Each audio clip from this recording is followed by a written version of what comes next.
بسم الله الرحمن الرحیم. به نام خداوند بی اندازه مهربان نهایت بارش. الله ولی الذین آمنوا یخرجهم من الظلمات إلى النور والذین كفروا أولیاؤهم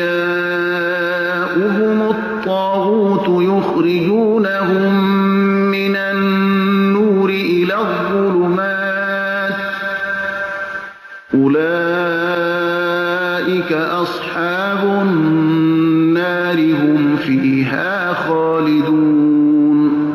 خداوند یاور مؤمنان است، ایشان را از تاریکی ها به روشنایی بیرون می آورد.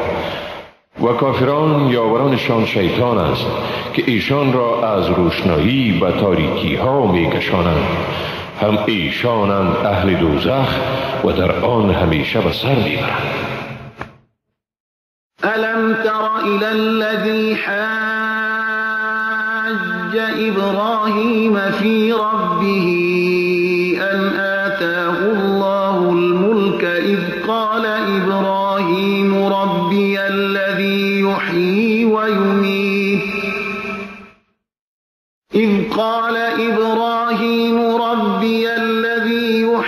ويميت قال أنا أحيي وأميت قال إبراهيم فإن الله يأتي بالشمس من المشرق فأت بها من المغرب فبهت الذي كفر والله لا يهدي القوم الظالمين.